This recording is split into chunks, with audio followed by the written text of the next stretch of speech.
ആധാർ കാർഡിന്റെ പുതിയ ലോഗോ ഔദ്യോഗികമായി ഇന്നലെ പുറത്തിറക്കി. ആ ലോഗോ രൂപകൽപ്പന ചെയ്തത് ചാലക്കുടി സ്വദേശിയായ അരുൺ ഗോവിലാണ്. 875 മത്സരാർത്ഥികളിൽ നിന്നാണ് ഈ ലോഗോ തെരഞ്ഞെടുത്തത്. ഈ ലോഗോയ്ക്കുള്ള എങ്ങനെയായിരുന്നു ഇതിന്റെ ഒരു രൂപകൽപ്പന? അവരും എന്തെങ്കിലും വിഷയങ്ങളൊക്കെ തന്നു?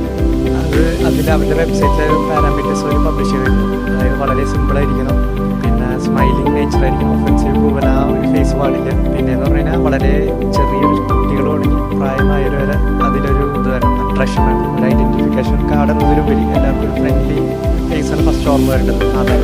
അപ്പം അത് ഇത്രയും പാരാമീറ്റേഴ്സാണ് എൻ്റെ മൈൻഡിൽ സ്ട്രൈക്ക് ചെയ്യുന്നത്. ലാസ്റ്റ് ഡേയിലാണ് ഞാൻ അപ്ലൈ ചെയ്യുന്നത്. മെക്കാനിക്കൽ എഞ്ചിനീയറിംഗ് ആണ് പഠിച്ചത്. ഇങ്ങനൊരു ലോഗോ രൂപകൽപ്പന അതൊന്നും തമ്മിൽ എങ്ങനെയാണ് നേരത്തെ തന്നെ മനസ്സിലങ്ങനെ ഒരു ആഗ്രഹം? ഇല്ലില്ല, തീർച്ചയായിട്ടും ഉണ്ടായിരുന്നില്ല. കാരണം ഇത് ലാസ്റ്റ് ഡേയിൽ അപ്ലൈ ചെയ്ത എൻ്റെ ഫ്രണ്ട് വഴിയാണ് ഇതിനെ പറ്റി കിട്ടിയതും ഞാൻ ലിങ്ക് അയച്ചത്. ലാസ്റ്റ് ഡേയിൽ അവൻ ചെയ്തപ്പോൾ അവൻ്റെ കൂടെ പാർട്ടിസിപ്പേറ്റ് ചെയ്യുക എന്നുള്ളൊരു മൈൻഡ് മാത്രമേ ഉണ്ടായിരുന്നു. എത്ര സമയം എടുത്തത്?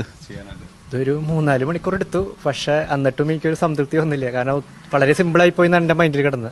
പിന്നെ ഞാൻ അതിനെപ്പറ്റി മറന്നു കളഞ്ഞേക്കായിരുന്നു. പിന്നെ ഈ കഴിഞ്ഞ ആഴ്ച ഒരു ഷോർട്ട് ലിസ്റ്റ് ആയി എന്ന് പറഞ്ഞ് വിളിച്ചപ്പോഴാണ് ഞാൻ കൂടുതൽ ഇതിനെപ്പറ്റി ഇത് നോക്കിയത്. രാജ്യം മുഴുവൻ ഇങ്ങനെ നമ്മൾ രൂപകൽപ്പന ചെയ്തൊരു ലോഗോ സെലക്ട് ചെയ്യാന്നൊക്കെ പറഞ്ഞു. അതിന്റെ ഒരു ആനന്ദം, മനസ്സിൽ സന്തോഷമൊന്നും പറഞ്ഞറിയിക്കാനില്ല. അത് പറഞ്ഞറിയിക്കാൻ പറ്റില്ല. സത്യം പറഞ്ഞാൽ എന്നിട്ട് പറയാ മനസ്സിലുള്ളത് കൂടുതൽ പുറത്തേക്ക് വരണില്ലേ. അമ്മയ്ക്ക് എത്രത്തോളം പ്രൗഡാണ് ഈ ഒരു മൊമെന്റ്?